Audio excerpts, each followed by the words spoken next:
you the straw. You the straw? Yes, I did. I learned that on a YouTube video. No way. Alright, so on three. 1, 2, 3. We as humans are very social creatures. We enjoy getting together with friends and family and having conversations. More often than not, social gatherings have alcohol present. It's a social activity that allows us to relax and get to the metaphorical bottom of a glass in a conversation.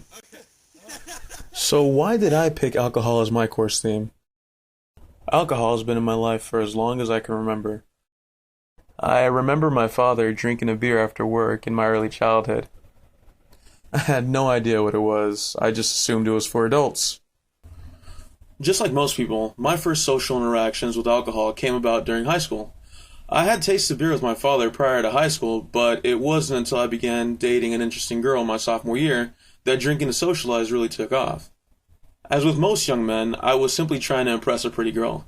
Having a beer or two turned into having shots just so I could impress her with my tolerance. At the time, drinking was just drinking. It wasn't until I turned 21 that the world of alcohol really opened up. A massive spectrum of flavors, strengths, aromas, and methods of preparation revealed the complicated science that's behind different drinks.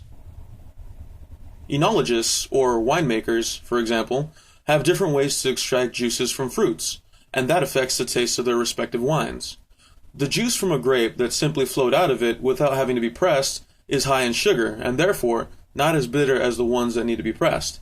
This is called a free-flow juice, and is the most expensive juice to be used in winemaking. Wine that uses this type of juice is generally $100 or more. There is also the aspect of preparing a drink properly. The serving preparation of alcohol is also important to get the full flavor of the drink.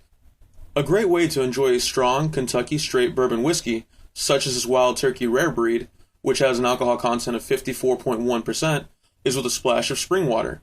The reason for that is that the water dilutes the alcohol and reduces its effect, giving both the prominent and more subtle flavors a chance to shine. How much water you add is entirely dependent on your taste. Getting into the social aspects of alcohol consumption, we can see that there are benefits when alcohol is enjoyed responsibly. Drinking and social gatherings have gone hand in hand for thousands of years. Having a drink at a pub can lead to great social and even possibly romantic interactions. Be cautious, however. There is a phenomenon associated with drinking that is not yet fully understood and therefore a bit unpredictable. It's the phenomenon known as alcohol myopia, more commonly referred to as beer goggles.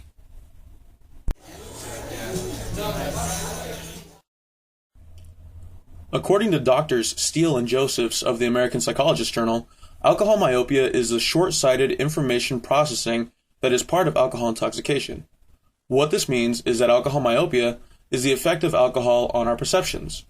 What we perceive as good or bad decisions will change as our blood alcohol content level rises. This is not a standard, however. The way alcohol affects an individual can be radically different. Factors include gender, age, environment, and so on. The one thing that alcohol myopia guarantees is that the person's personality will change. According to the American Psychologist Journal, a deep psychoanalysis will result in a fairly accurate, predicted outcome. It is never 100% accurate, just because a person's mood may change in an instant and their mentality can be affected easily. One possible and unfortunate negative outcome resulting from an individual seeking alcohol myopia repetitively is alcohol abuse. This word does not only define an individual's necessity to consume alcohol, but it also includes binge drinking. A satirical view of alcohol abuse is commonly seen on the internet, such as this film. John, I don't want to drink anymore. Shut the fuck up. While videos like this are entertaining to the public, it makes alcohol abuse seem fun rather than being a harmful disorder. The Centers for Disease Control reports that excessive alcohol consumption causes nearly 80,000 deaths in the United States each year. This is a serious problem that needs to be resolved. Education pertaining to alcohol consumption and conservatively drinking might be more beneficial rather than telling the public to just not drink and ignoring the issue. Luckily, medicine is close to a cure for alcoholics who have no other way to quit. The Indo-Asian News Service reports that a medical research team from the University of Santiago in Chile has created the world's first vaccine for alcoholism. This vaccine is a monthly injection that is expected to almost completely eliminate cravings. It does so by inducing extreme hangover symptoms at the first taste of alcohol.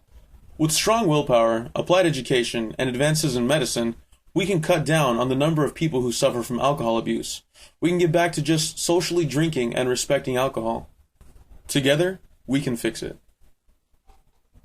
Through the semester, I've learned a lot about alcohol. The learning experiences with alcohol myopia were by far my favorite, but I also learned a little bit about why I love alcohol so much. It's not to get drunk, rather it's to celebrate life with friends and enjoy the ingenuity that goes into crafting anything from a beer to a hard liquor. Even great scientific and artistic minds agree that alcohol is a wonderful creation. Shakespeare wrote, "Give me a bowl of wine, in this I bury all unkindness." And Benjamin Franklin wrote, "Beer is proof that God loves us and wants us to be happy." So enjoy alcohol, but respect it. Take your time and savor the flavor. Be a social creature and do like we've been doing for thousands of years. Have a drink with your friends. Blame